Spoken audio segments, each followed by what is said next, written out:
Here we go, here we go, here we go, here we go. It is Markets in the Morning. Let's go.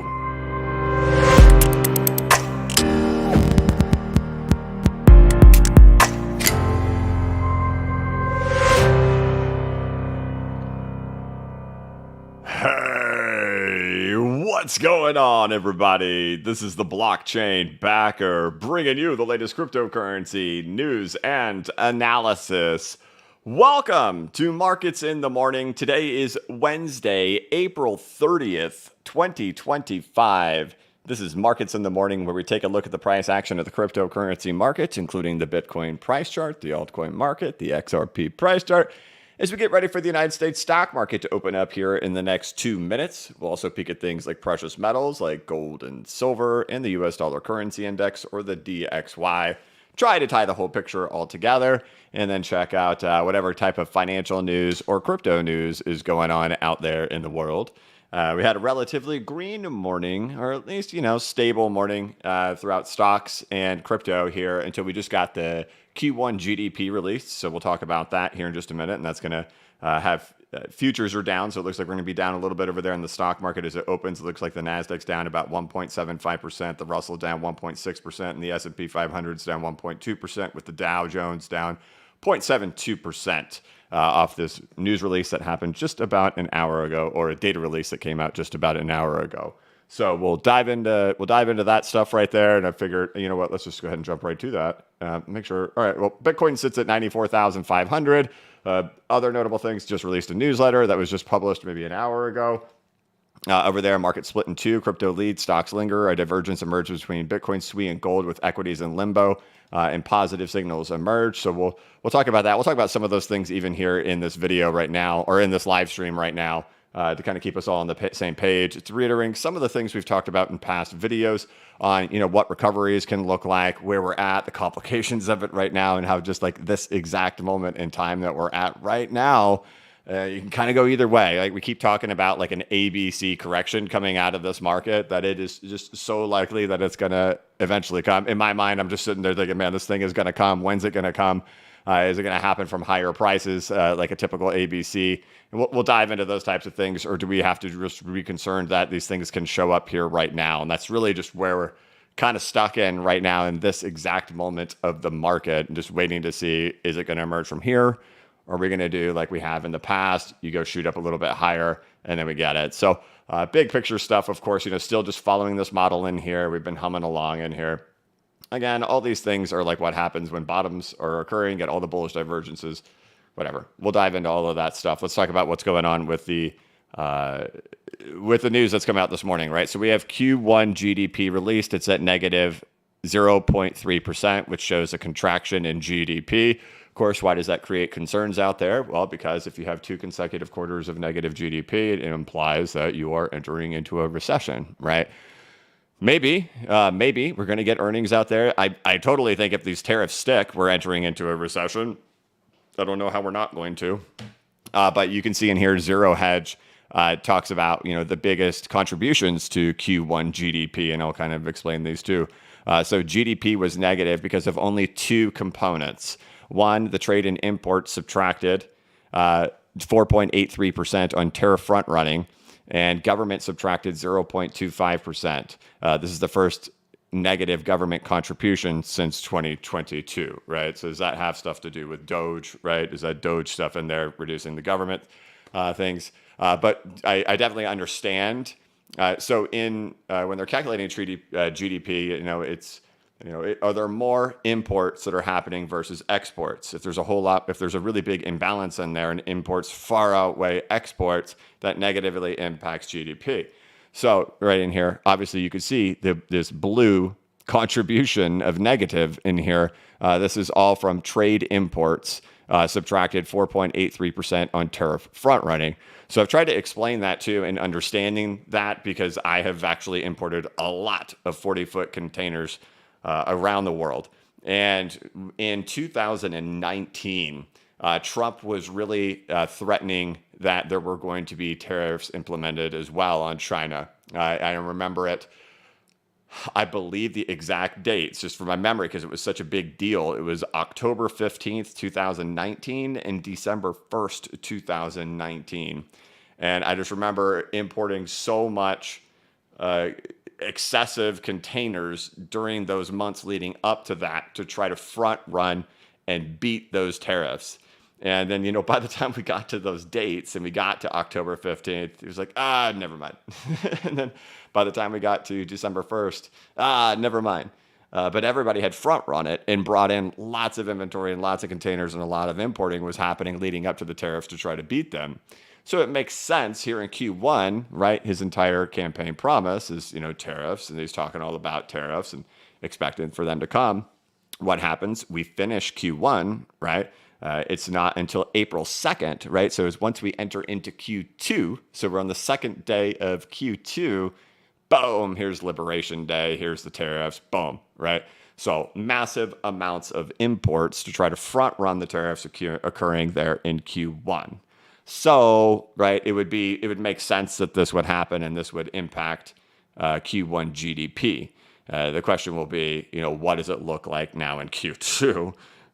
Since we're essentially at an embargo, we'll end up seeing on that. But to kind of understand what is the biggest contributor here to why we are having a negative GDP for Q1, it is front running the tariffs and massive amounts of imports that happened there in Q1. Okay, that's what the blue is.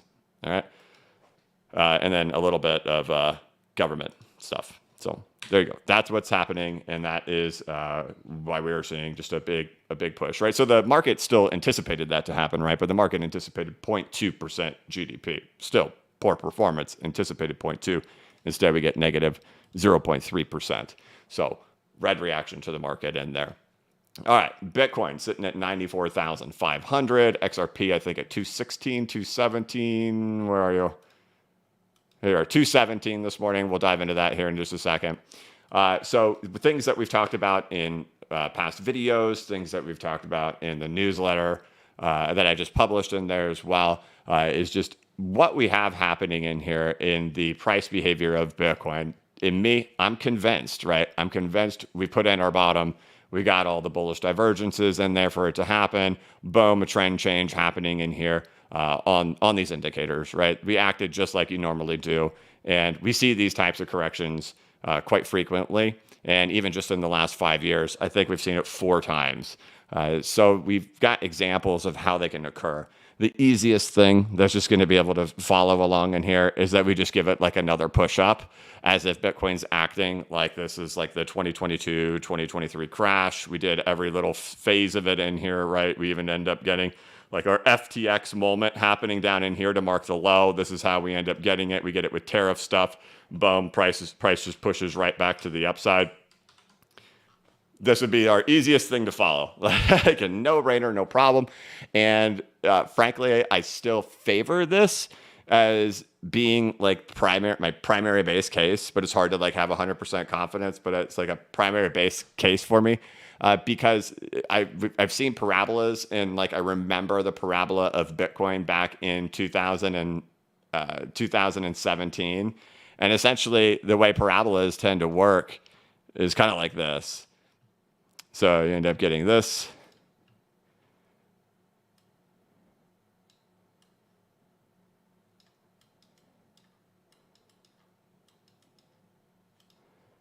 Hold on.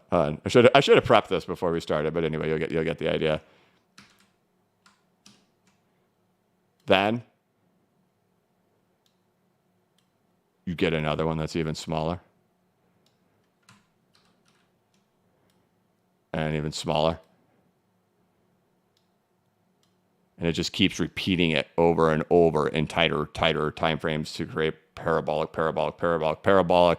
And then we end it with like a pretty clean 1, 2, 3, 4, 5. And then lights out happens. So it's pretty common that we actually just see these things repeat themselves over and over again. So I still do actually favor it, that it actually still is going to continue doing that. But I've got to have like backup ideas. I'm thinking, well, what if it doesn't? Does that suddenly mean the sky is falling and everything is over? And I have to kind of lean back on what do these corrective recoveries typically look like? And we've done these multiple times over and over again over the last 5 years. And here's just multitudes of examples of them happening, and why where we're located at right here today, it adds a little, it's a little bit on edge. And I write about that too, just being like how this particular level is a little bit on edge. Looking at it through this lens right in here, that if we're just going to shift our way up and then shift into an ABC, and like we're talking about things like XRP going to the 786 retracement, and then it ends up having its like ABC correction happen from there, that would all follow along with this thing just fine in here. And nothing has happened here yet to say that's not going to be the case. Totally could be. But a lot of times we get to this particular spot right here, right? Like right underneath here where this breakdown comes down in here from, and you can see in here, we could ABC from right here, right? Or, start an ABC happening right in here, or an ABC happening right here, right? So you're at this particular place where it's like, okay, are you going to get that push up to have the ABC come from higher, or are we going to do it from right here? I've tried to maintain that consistent messaging throughout all my videos that I think one's going to come. And I've not in any of my videos been like, we're on the brink of moon. It's like, I think we've reversed. We've printed those bullish divergences at the bottom. We've done good things to mark the bottom. There's got to be this correction that comes at some point. And, here's some ideas on how they could happen. My primary is this one. My primary is that we actually act like this, and that we're doing okay in here. But I definitely can't lay down the guard that these things are still in here. And so right now, while price sits right here, it's like intense. It's like, give us a direction. And that's just kind of where we sit right now. And give us a direction on how are we going to do this? Are we ABCing right now? Or are we going to do it from a little bit higher? Why do we keep talking about ABC? Well, I personally don't think the stock market is done just yet. I think, it's close. I think if it goes and sets a new sweep of the lows, that's really all it would be before the market then goes back into a retracement. And then we see like a broadening out happen throughout the market. That's really my primary case of what's actually happening with stocks. The hard thing with this is if it's going to set a new low, if it's going to set a higher low or an equal low. And I've shown, I don't have all those set up in here. They are in the newsletter. And I've brought them up in past videos of showing you guys all those examples of what they can look like. But it just doesn't seem likely to me that this is the outcome. That just doesn't seem likely to me. It's likely that we probably waddle around in here. And I've shown you guys plenty of those examples on how those could happen. And so like my base case of what's happening in the stock market is that we are still just going to kind of continue waddling around throughout here. And that will be how something like this plays out, or something like this is playing out. Again, look, that's our low, right? That's our low. That's our low. And that's our low. None of this is questioning any of that. We're not talking about any of that, right? We're talking about how do we get to that, and that. And these are the ways they can end up doing it. And the location we're at right now is super intense on determining if that's going to happen in this manner, or if it's going to be more along the lines of these. And right now, it's a big waiting game to find out which one it's going to be. And that's just kind of where we're at currently right now. And that's just kind of where I'm going to stick at until the market can show its hand. And that's the complication of that spot right there. So, all right, there you go. That's what's up with Bitcoin. This is kind of where we're standing at right now. Again, it's trying to paint that big picture messaging of saying, hey, look, like we've done all the things to print the lows being in there with bullish divergences and these breaks in here, right? Again, reiterating things like SWE, right? Things marking that the lows have happened. And I do not show SWE to sit here and say SWE is going to be the best performer in regards to percentage gains or anything like that. I show SWE to say, hey, look, it's actually been a leader in the past. So back in 2024, we caught a big lead coming out of SWE right in here. So SWE took off in September, and it set a new all-time high by the middle of October. So it gave us an early clue. But the thing you can clearly see in here is Total 3 still stayed down there and did this ABC correction in here before ending up breaking out. So when we look at this, we're not looking at it to say, oh, this is the best thing ever. It's that, hey, when this stuff all happened in here, that confirmed our bottom was in. And we suspected that back, right? That's the August 6th liquidation happening throughout the market. This thing gave us the heads up that the bottom was already in. But this expansion and the rest of the market, it took some time, but it definitely was right. That was the low. That was the bottom. I think SWE's marking that as well. So when we talk about things like this with Bitcoin, it's again not saying, hey, crash, gloom and doom, but it's saying we could scare the market again, right? Not to say we can't scare people in here for what's going to come next in this market, but the bigger picture of our structural behavior and our correction behavior is that we've done good, right? We've done good.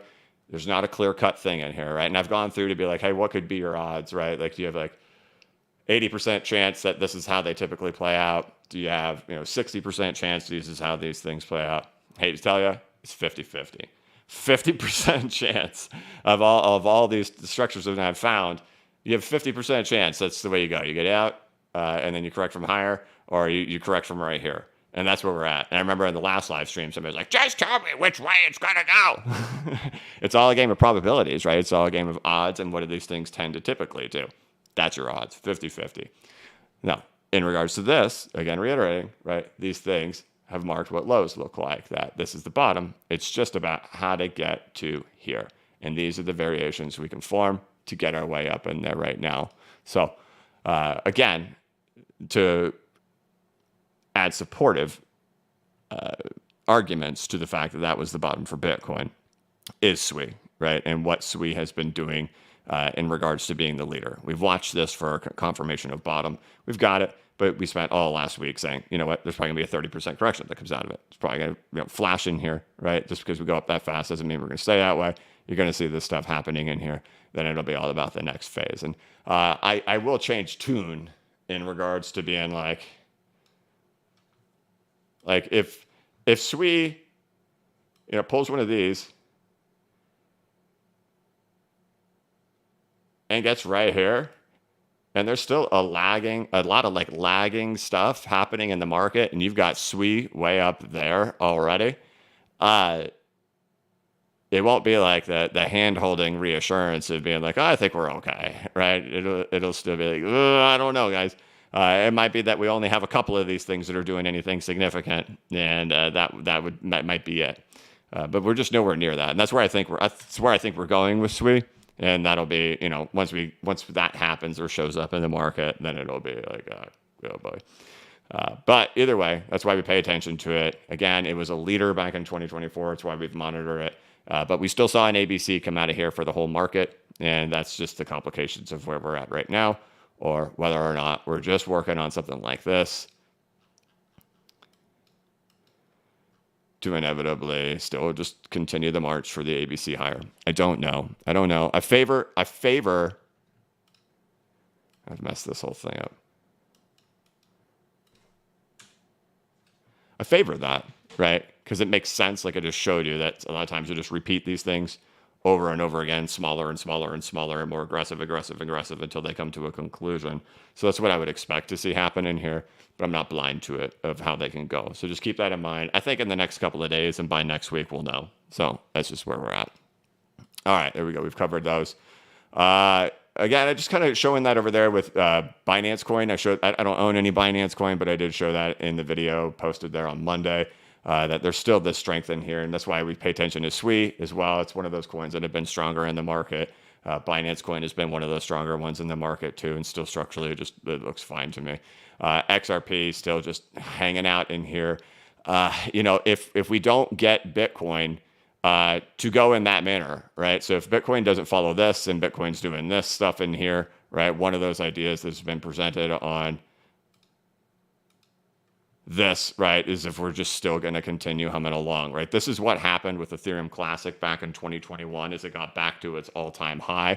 We've talked a lot about, like, with the XRP dominance of it just chopping along in here and not seeing anything, insinuating that it's like going to go exploding in here. And I know everybody hates it when I say, like, they're not going to like hearing that, of just, it could just be like chopping sideways, and how would that look, right? And that's an example of how chopping sideways could look like that all throughout there for some time. And unless Bitcoin goes firing up and gets up into those retracements up in there, like so, and if it's more like this, then, right, it still seems, that's probably the case right there. But otherwise, I saw somebody post before, why aren't you talking about XRP? There's nothing to talk about. It's just waddling sideways right now. The big thing you should be paying attention to is, how is this thing going to go? And if you haven't noticed that throughout the whole market, whenever your price is appreciating for XRP, it's happening when something big is happening in the rest of the market at the same time. So we're back in one of those phases again, where we're having to be like, what's happening with the rest of the market to give us the juice to break out? Otherwise, the ideas of what's happening with XRP are more so that it's just working this out, right? And if Bitcoin goes into an ABC right in here, right from right in here, I don't know how you don't argue that's not what's going to be happening here for XRP at this exact same time too. So if you're an XRP holder, there's so much tribalism and stuff out there regarding Bitcoin and things like that. And I just hate to break the news to you. This is the thing that matters.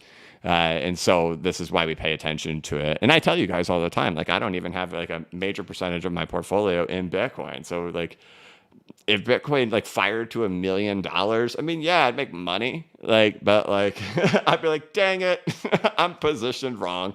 But I know it's important, right? Like, I know it's important to go up, and that's why we track it so much, and that's why we're on top of it so much. So right now, it's just about which way this goes, and that's going to be the determination for XRP at this point. If Bitcoin ABCs from right here, then XRP is going to ABC from right here. If Bitcoin follows this and Bitcoin starts moving up and does an ABC from higher prices, then I think we'll get what we've been talking about for XRP. It gets back to like $283, and it's going to do the ABC from right there. But we're just stuck here today with where this price is on which way that's going to go. And I think, like I said, I think we'll have an answer for it by early next week. I would think so. All right. Bitcoin dominance continues to shift on up, right? So we're now approaching the last Fibonacci retracement level up in here. That's at 66%. In the event that this is the play out, I don't think we'll see the major breakdown in Bitcoin dominance come until here, right? Fortunately for XRP, it's like one of the ones that is just like completely benefited regardless of what the Bitcoin dominance has been doing. But for the whole broader market, we did see a lot of price action happen in the crypto market in a moment like this of the last parabolic push before an ABC correction came out. But like where the euphoria of the market would set in, I would think it would probably be something more like that.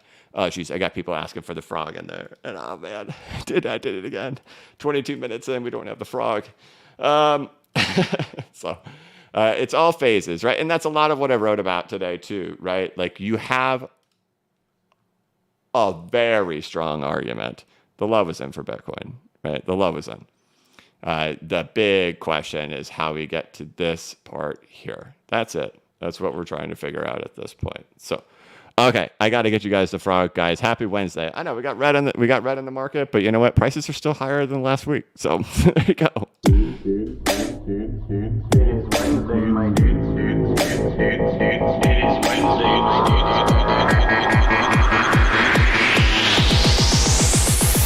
It is Wednesday, my dudes.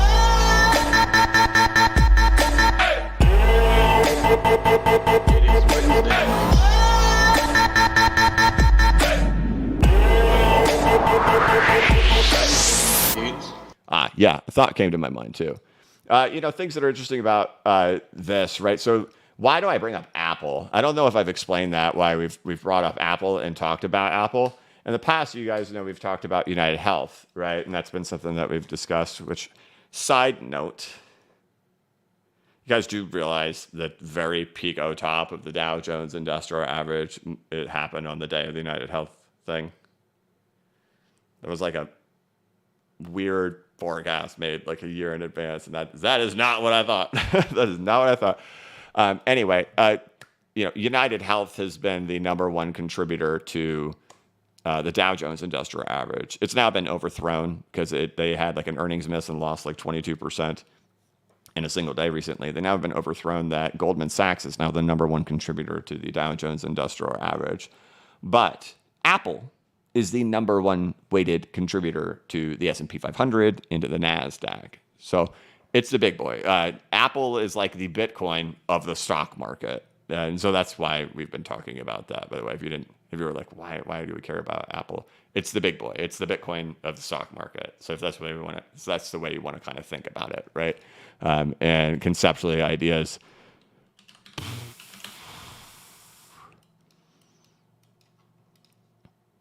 Right, of this thing being in distribution.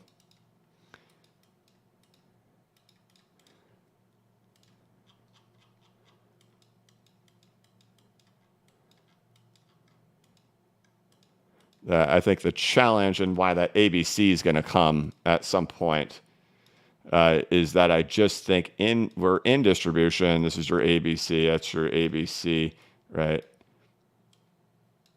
That you've only gotten, I don't know why my mouse keeps drawing sixes every time I try to draw zeros. Right, there's still one more to come in here. And then that is a big moment. I do believe I covered that in the last video. I don't know if I did cover that in the last video. It's been a wild and hectic week that I'll fill you guys in on a future time. Things going on outside of crypto in my life. But with the newsletter and everything, and then the other things going on in my life, I will fill you in. I have a really, really crazy story. Really crazy. And it involves ChatGPT as well. Really, really crazy. So yeah, I'll fill you guys in on that when the time is right. But anyway, I think I covered this on Monday's video. I think we talked about this. Maybe it was last Friday. I think that's where we see everything unwind in regards to breadth. But all right, there we go. There's Apple. There's the Russell. So the Russell got as high as closing last week at over 1950. So we could see this knockback happening here this morning on GDP. Gold's at 33.10. So gold is within an absolute hair tick away from the 4.236 extension of the 4-year range. I think it's almost 4 year, like August of 2020, and it breaks out in March of 2024. We'll call it 3.5 years. 3.5 year range, 4.236 extensions, very close. We've done the wave counts on these things.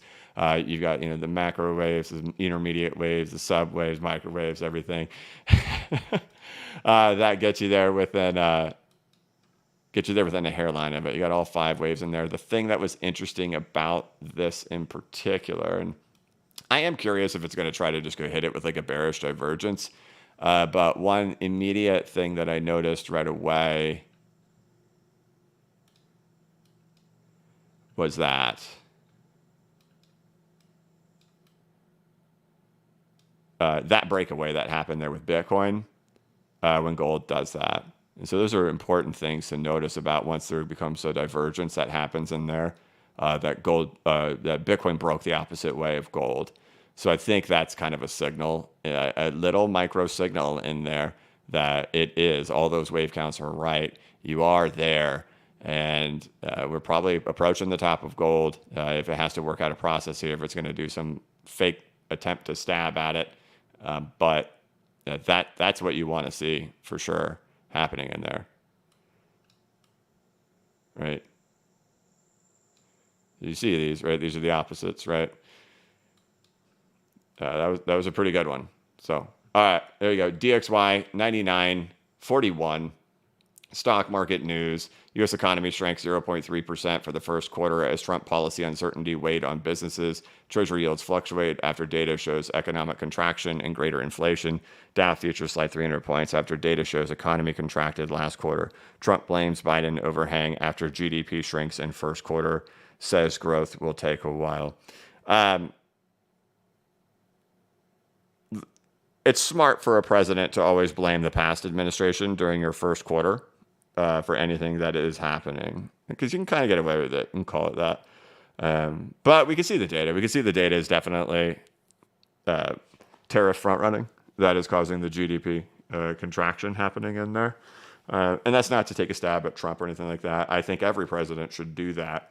And it's actually one of the problems that Biden had during his first, or he actually only had one term, during his first year. Biden had an opportunity and instead lied when he inherited the economy. If you recall, we were firing off into massive inflation, right? And that's, of course, due to a lot of the money printing that happened during C19. We printed just tons of money and we gave it to people for free. He had this golden opportunity to sit there and say, hey, I want to let you know, we're going to deal with some inflation. This is just a consequence of what's happened over the last couple of years, but we're going to work on it. We're going to fix it. And I'm going to communicate that to you. I think people would have understood that if he said that in the first quarter and blamed the past administration for doing it. But he didn't do that. He instead just went on this lying campaign of being like, businesses need to not raise their prices. This is price gouging. I'm calling on all businesses to not raise price. It was just the most bizarre thing in the history of the universe on why he didn't do that. But he didn't. And that lost the trust of a lot of people right out the gates when all that inflation stuff happened, and nobody bought the lie. Nobody bought it. And I'm not trying to be political in any way, guys. And again, it's smart. It's smart to blame the past administration, but the data does show us it's imports, right? It's imports that are causing that to end up happening. So, all right, shifting over there to crypto news. Bitcoin volatility is the lowest in 563 days. Hayes predicts $1 million Bitcoin by 2028. Ethereum ETF staking will have little impact without multi-month rally, says analyst. TV hit Peaky Blinders to launch crypto game. FIFA rivals on Polkadot Web3 Gamer. I always assume that these gaming articles that are written on Cointelegraph are paid for. The open source debate, is crypto losing its soul? AI has a trust problem. Decentralized privacy preserving tech can fix it. Loop scale hacker in talks to return stolen crypto. Bitcoin price always rallies at least 50% after these two patterns emerge. Gold-backed cryptocurrencies spike amid global trade uncertainty. Price predictions on April 28th for the S&P 500, the dollar, Bitcoin, Ethereum, XRP, Binance Coin. Solana, Doge, Cardano, and SUI. Ray Dalio says global monetary order is on the brink of breakdown. Very well could be. It's a little bit over my head, but very well could be. Otherwise, I think we've covered all of the charts happening in there. The big thing we're all waiting on right now is how this plays from here. No question. I think there's going to be an ABC in here. Still debatable. Is it from right here? Is it from right now? Or does it actually rally its way up and do it from a little bit higher? I'm still not sure, but we'll likely find out very soon in the coming days. And that, of course, will impact whether or not XRP slips into an ABC right in here or just continues creeping along. And that's where I think we are. So, all right. AAA Crypto says we need Bitcoin to do the next leg up. 3-day and weekly is still strong. Right. And that's the talk of the big picture in here, right? When we're talking about these things, we can go through all of them. We're nowhere in any way like if the 50-week moving average gets crushed to the downside, then we've got a different story and we got to start talking about it from a different perspective, right? We're so far ahead above the 50-week moving average at this point. We're above the 200-day moving average. You're above the 100, right? You're above all daily moving averages, right? You're above the 50, 100, the 200-day moving average. You bounced off the 50-week moving average. None of this talk that we're having in here is talking about, big breakdowns. You had all the bullish divergences. You have all the structures. You had the crashing structure happen in there. You had the tariff narrative happen in there, just like the FTX narrative happened in there. None of these discussions are about, going lower. It's about, hey, you know what? It looks like the tariff stuff was our bottom. That's what it looks like. It's all about how is it going to get back to the upside and what structure is it going to end up taking to get there. Why is this? There we go. There. What's it going to look like getting back up there? And I think, all we got to do is, we don't really have to go that much higher, just a little bit higher. And then it gets a little bit clearer. It's just when you are right here, right? You're just kind of waiting to get that, right? You're waiting to get that clarity of a bigger push to the upside happening in here. So like if the price of Bitcoin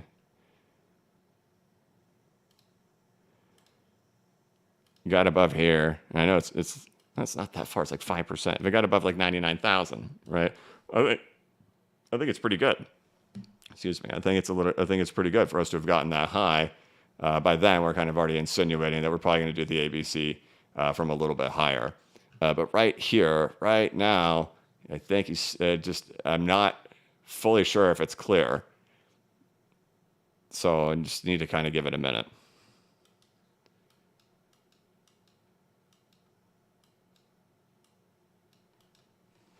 JB Heavy Equipment Services Inc. member for 16 months. Thank you. Says, I've got a feeling that when the XRP short ETFs come out, it will be when it finally moves. I just don't think that stuff matters, guys.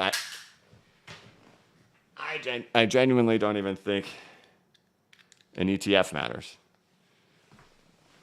Because you can ask yourself this: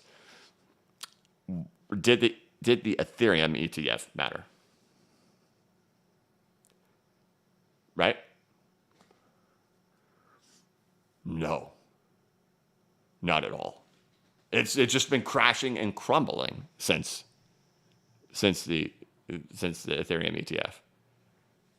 So it makes great clickbait. It makes great hype and all those things. I just don't think it really matters.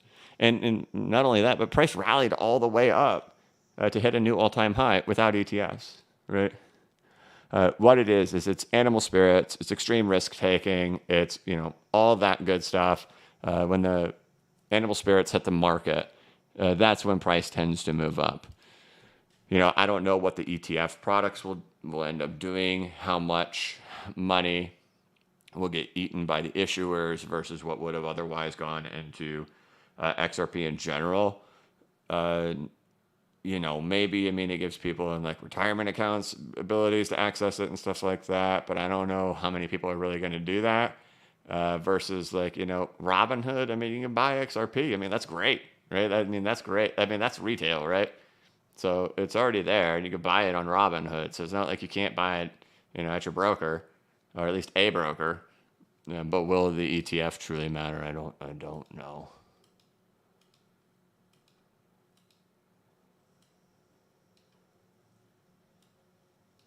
Colette says, knowing that the summers are slow on the stock market, do you still think there's time for a run now or at the end of the year? If you moved at the right, I think if we go ahead and do a correction from right here, right now, and prices shift down in here like so, I don't think it's going to matter about a summer lull. But if there is going to be something like a summer lull, it would make more sense that we kind of, shift our way up first, and then this is our summer lull, right? That would make more sense to me. If we're going to correct from here right now, then I wouldn't think we'd have a summer lull, because I don't think we'll stay down there very long. We could stay there like a month, right? But I just couldn't imagine. I don't know. If you go like, okay, well, just let me copy this. Let me do it like this.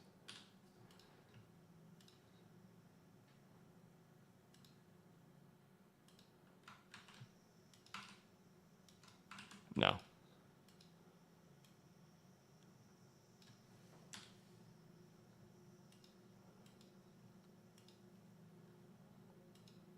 Right. So typically like summer lulls, and I've seen it in many forms where like we can rally, not many, but there's been a couple of them where we can like rally aggressively into June, right? Where, the classic cliche thing is sell in May and go away. They sold in January and went away. Okay. They sold in January, February, and March and went away.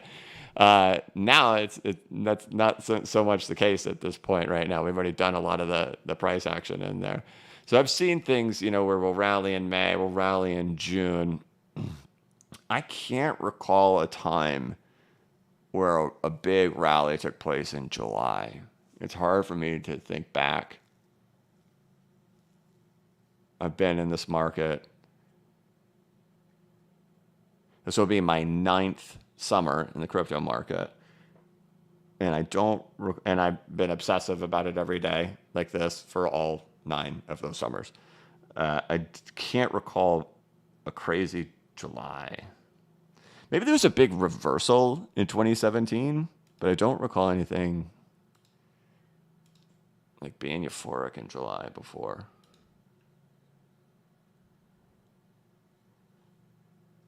But hey, it doesn't mean we can't have a first time, right?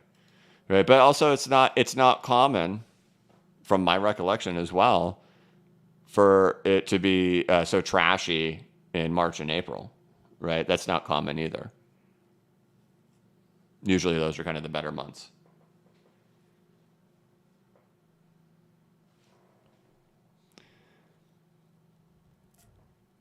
Buy in June. It'll happen soon. Hey, man, that's not a bad one.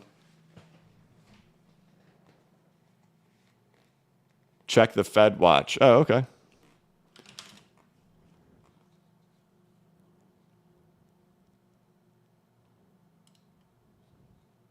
I don't see anything on Fed watch to get excited about. Still a 92% chance they won't cut.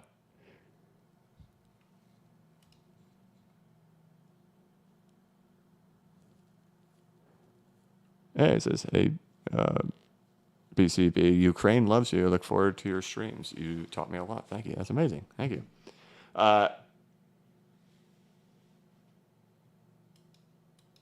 Yeah, so I mean, your question is like a run now or at the end of the year. So that's the problem, is right now I don't see anything. Like, I'm not saying prices can't appreciate right now, but I don't think anybody cares of like a price move in XRP like this and doing that, right? And then stalling. I think the thing that everybody cares more about is, when do we get that? Like the break of the all-time high type price behavior. That's what I care about, right? I mean, I can take trades on this and I can play around in here and do all that stuff, but I'm looking for my bags to, multiply themselves over, which that's doing that kind of stuff isn't going to do it. And everybody's looking for that, right?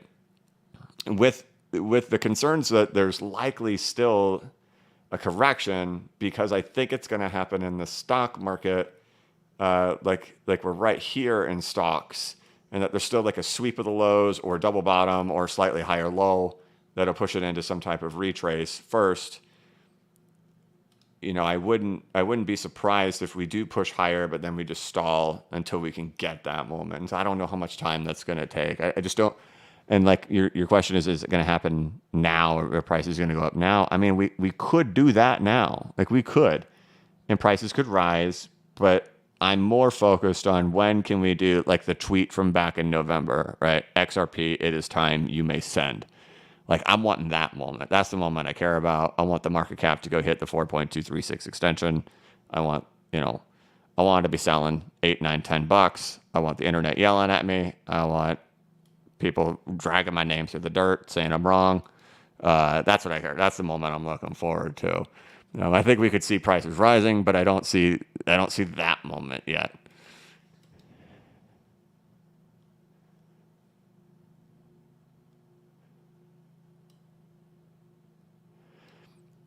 Ozzyman says, BCB, what do you think you'll end up doing once XRP goes through its long consolidation phase? Will you be doing less technical analysis and more trading strategy videos? I'm not sure which long consolidation phase you're talking about. If you're talking about like when Bitcoin tops, or when the XRP tops and things like that, I'm not fully sure. I know I'll never step away from YouTube, like whether it'll drop down to like 2 videos a week or something like that. But I mean, I know what I want to do in the pipeline. I want to write a book. Like, it's the thing I really want to do. I want to tell the story of what it's like from this side of the screen.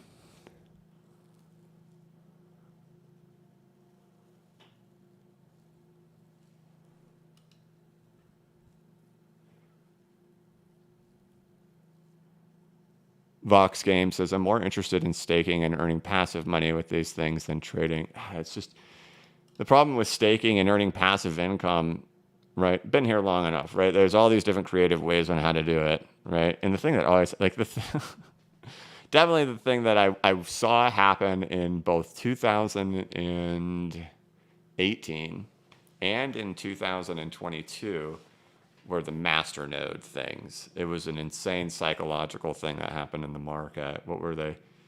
What did you guys call them in 2022? I can't remember what you guys. Do you guys just call them nodes? Is that what y'all were calling them?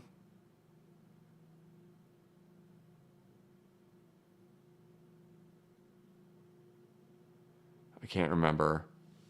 All right, you buy stuff and like you buy it, you hold it. They give you like 2x back, and then you recycle that back in. And then you do that over and over again. So you just keep doing it, and then eventually it just crashes to zero, right? Like that'll be the thing where we'll be like, dang it, that's happening again. Like if there's like any like doubt of it being like we're in a bear market or something like that, if we've like missed the top, and then all that behavior is happening all over again, where people are doing nodes. It's like, ugh. And that's that passive income kind of stuff, right? Like, you know, even staking stuff. Like if you stake it for like a 6 or 7% APY, but you're in a bear where it's going to, where the average price drop in a bear is over 90%. What's the point? You know.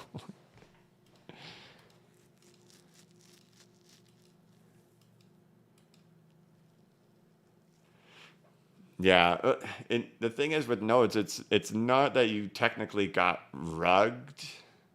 Right? First of all, I was critical of them at the time. We didn't talk about them here on the YouTube channel. I remember going on the Chain channel and talking to Chip and Jeff about it, like warning people. Like, I've done this master node stuff, dude. I did it back in 2018. Like, there is only one way the nodes go. One way to zero every time. Do not be fooled. You're getting free money, right? You're getting free money. Yeah, this is so easy. I've mastered the universe. Look at how good I am at making all this free money. It goes to zero every time. But people will fight it to death. I remember Credible Crypto talking about it too. Like he knew. I don't comment on other people's like big analyst things and stuff like that because it's just not my place to do it and things like that. But I'll agree with some stuff. I'll disagree with some stuff. I remember watching him talk about this stuff. I'm like, yup. Yup. It is going to end at zero.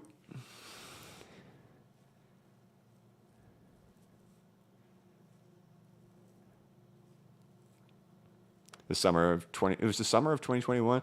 Okay, yeah. Which like we were technically like in a bear already by the once even though we recovered in the market, right? Like 90% of coins retraced in November, right? Yeah, you're right. It was 2021. Yeah, just don't play in the nodes and the master node stuff if that stuff ever comes back. So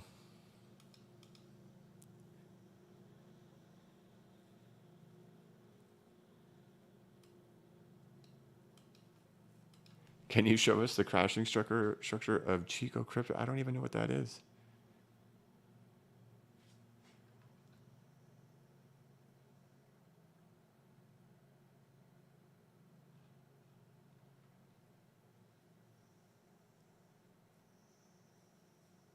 This cycle will have any nodes. It likely will.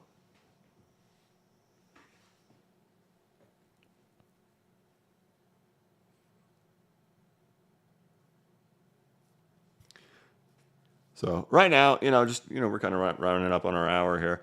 The big picture perspective of things is, and the thing is, sentiment is beat too. I can tell, which is a good thing. Market sentiment is absolutely hammered.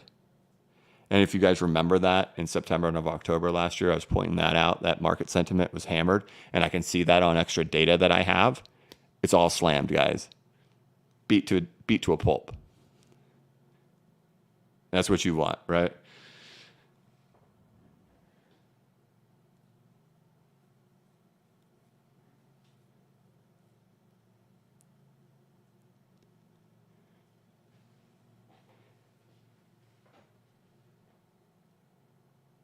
Wickers Van says, I have nodes idea what you guys are talking about. It's good. Just remember, if you ever hear it, for anybody who is like 90% of the audience was listening to this and we're saying, I don't understand what nodes are and what you guys are talking about. It's great.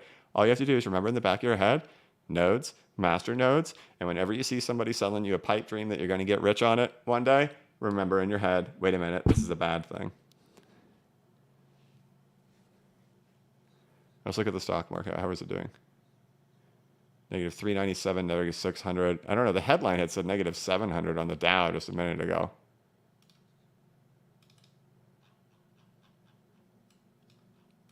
But yeah, I mean, it's acting like what I would expect, that we're still going to stay down here for a while.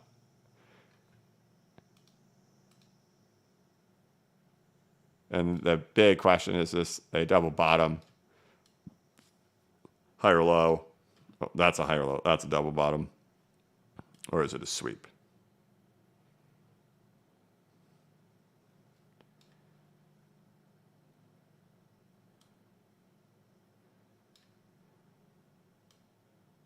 And yes, that is what I think the outcome is.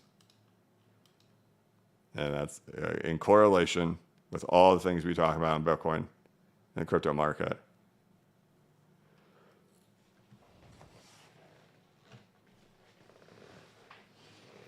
Lenny says, sell XRP at 10K, highly inflated US dollars. The thing that's hard about this market and with XRP is, there's so much hopium content, around $1,000 and massive amounts of numbers. And I have met real people in real life and had face-to-face conversations with them of people who really do believe in $1,000. And like, that is their plan. That is their plan. And I've been like, I don't know, man. $10 sounds pretty good. I'd probably be mostly out by $10 and just not even a half smile at the idea of thinking $10.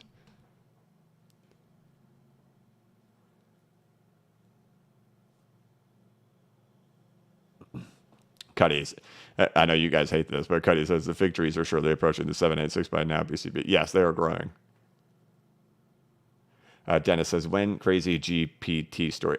Way down the line, not anytime soon.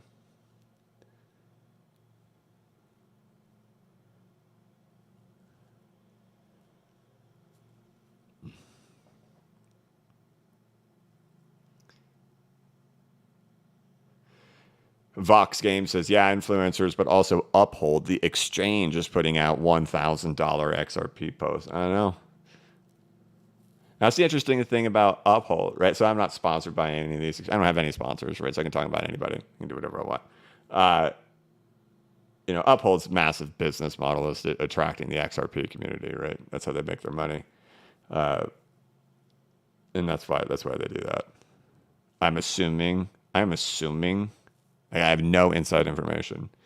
I'm assuming over 95% of Uphold's business is XRP stuff. And they're extracting 2% on each side of the trade, which is crazy. Like, anybody doing math, you're getting absolutely ripped.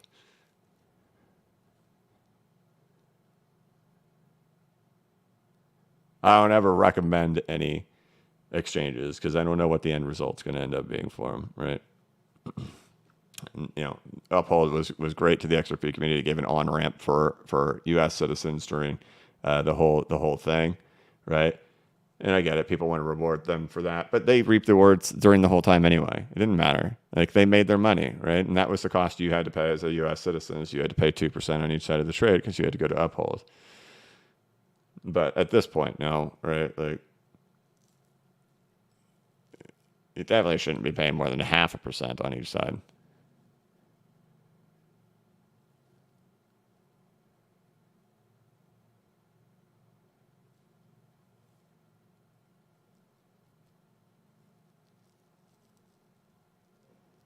Mr. Q, what happened to you, man? He says, I don't even think XRP would hit 10. Man, you used to be so positive, brother.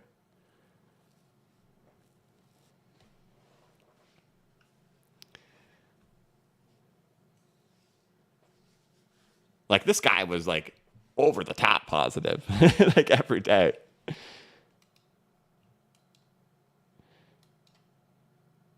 He's gone weak, yeah.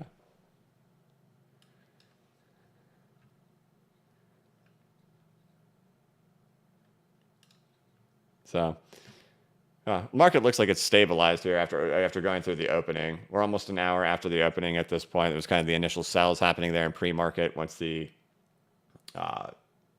dude, I've been saying that a lot, man. I'm trying to work on that because that's not something that I've typically done. I think it's a bad habit that's been developed by doing these live streams to try to keep radio... Like, you don't want radio silence. You don't want dead air. And so I've been filling it with these ums. And I've been noticing that when I'm going through and doing my recordings of my YouTube videos, that I have to edit out a lot of ums. And some of them I can't edit out because I'm doing a string-on sentence, a run-on sentence, and there's an mixed in there that if I remove it, it's going to be too loud. But I think it's like a bad habit that's getting developed by trying to like get rid of radio silence on live streams. I don't know. I'm just telling you that. I don't know why. BCB book title, A Series of Degen Events. Ugh, I don't even know what the heart of a book would be. I just know it would be, I just know I would make it interesting. However, I would write it and do it, and from this angle.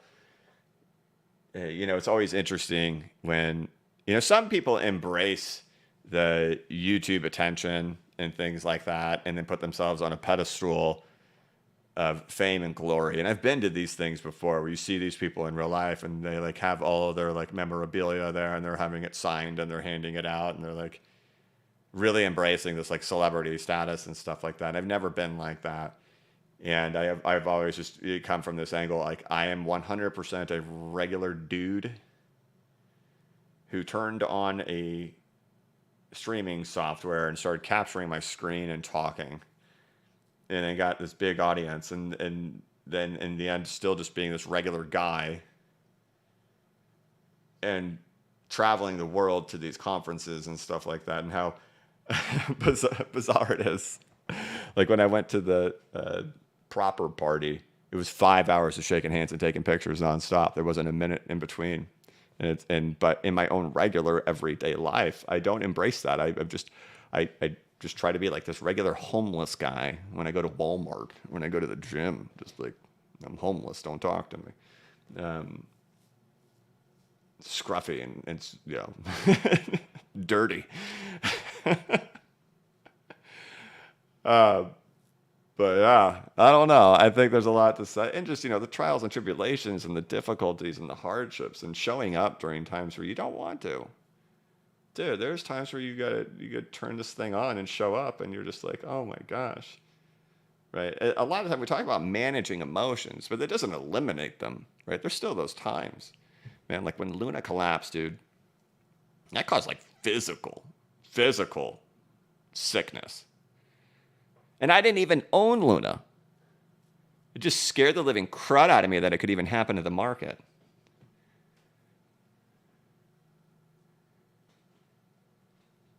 Oh, Gator, you had gifted 5 BCB memberships. My brother, thank you.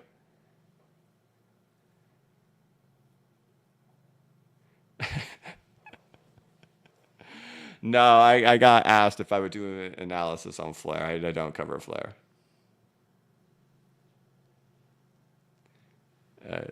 I've always come from the idea that it's just like a marketing gimmick towards the XRP community, and it's just everybody's allowed their own thoughts. I thought they hosed the community. I thought they hosed the people who held during the snapshot. We streamed the snapshot. It had that's my biggest stream I've ever had, and that was years ago. That was in 2020. I can't remember how many people watched during that live stream. It was over 10,000. They waited 2 years before they did distribution, and then they totally hosed over the people who held during the snapshot, and allowed 2 years of marketing coverage to happen throughout the XRP community. So again, Flare is another one of those assets that it's XRP holders who hold it, just like XDC, just like many others. I could probably name an XRP holder's bag, right? Flare, Songbird, Stellar Lumens, XDC. If you have all of those, you're like, oh my gosh, how did he know?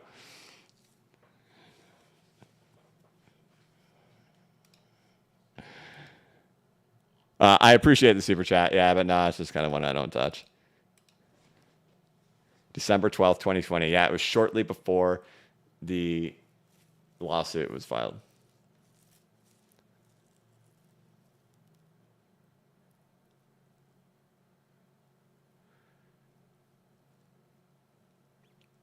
Oh, shoot, we're at 59 minutes. Okay.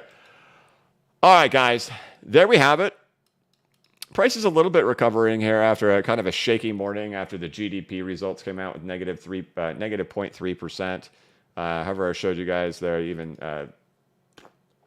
Zero Hedge posted it. Most of that is just tariff front running happening there in Q1. So we'll see how that impacts in Q2 with pretty much there being an embargo on trade happening in there. I don't really know, but we'll watch it as the data starts coming out.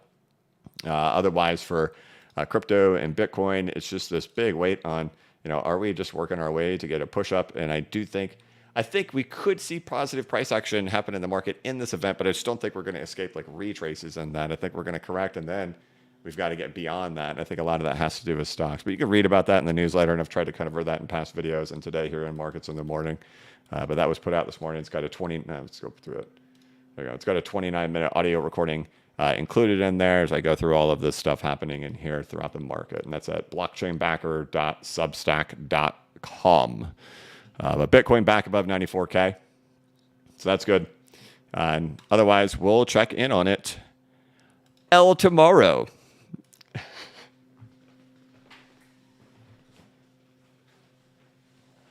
Yeah, there's a little side fact before we head on out of here and say goodbye for the day, and I play the frog and we get on our way.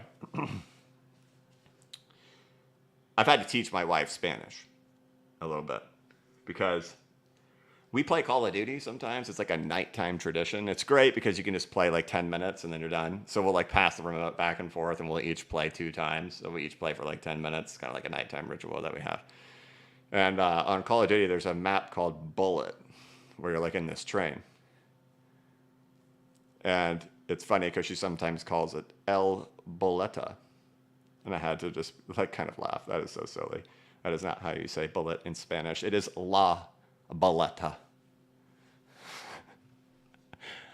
If it ends with an A, it's feminine. La. Okay, that's it. Spanish lesson of the day. All right, guys. Let me give you the frog, and then we'll head on out of here. Boom.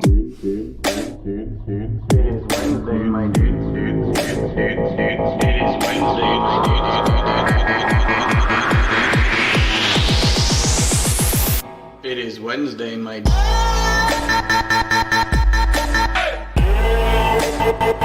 It is Wednesday.